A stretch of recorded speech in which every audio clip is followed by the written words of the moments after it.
राधे राधे। राधे राधे अम्मा जी। Happy winter. ज्यादा पड़ गया ना, बाहर कितनी सर्दी है, कोहरा है, और तुम लोग फिर भी इतने कोहरे में आए हो, बहुत अच्छी बात है। सब स्वस्थ रहें। देखो इस हफ्ते में कई चीजें आ गई। कैसे आई, क्या क्या आई? लोहड़ी, मकर संक्रांति। देखो 12 तारीख को स्वामी विवेकानंद जी की जयंती थी। स्वामी विवेकानंद हमारे भारत के बहुत प्रसिद्ध संत थे और विद्वान थे।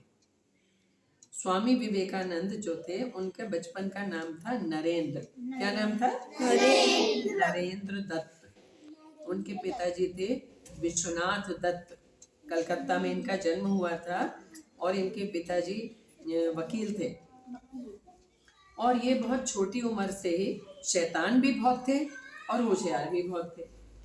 अपने स्कूल में जाते थे, टीचर पढ़ा रहे हैं, वो बच्चों को कहानी सुना रहे थे।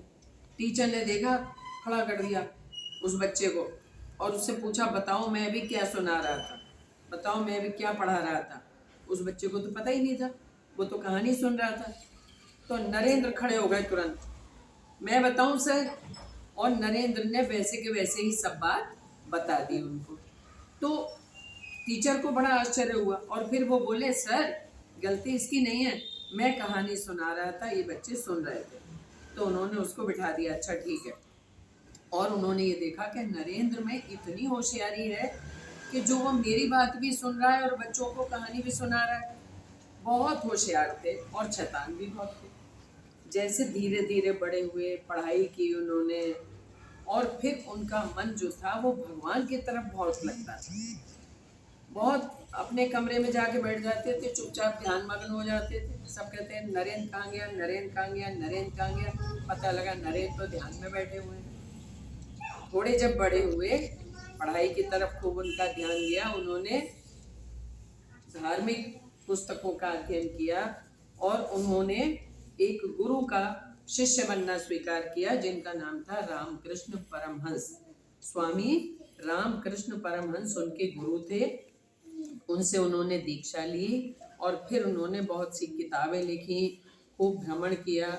और एक बार शिकागो में उन्हें धर्म सभा में उपस्थित होने का मौका मिला, अमेरिका में। तो जब वो वहाँ गए, 2 मिनट का समय मिला था उन्हें, और उन्होंने जैसे ही अपना एड्रेस किया, सबको संबोधन किया, अमेरिका निवासी भाइयों और बहनों, इतनी तालियां बजनी शुरू हुई कि तालियां ही बजती रही।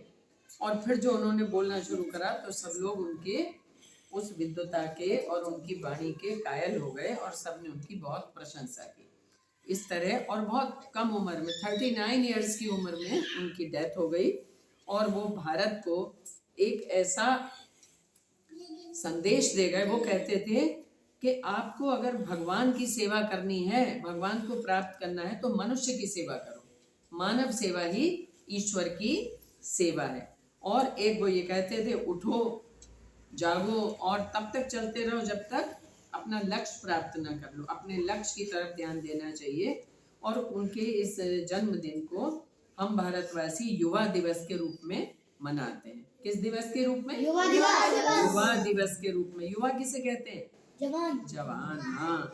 तो चूंकि स्वामी जी बिल्कुल युवाओं के लिए एक प्रेरणा स्रोत रहे, इसलिए हम सब उनको नमन करते हैं और हम भगवान से ही प्रार्थना करते हैं कि हमारे देश में ऐसे ही विवेकानंद जैसे बच्चे आगे बढ़ें और विवेकानंद जैसा ज्ञान प्राप्त करें। ठीक है, थैंक यू।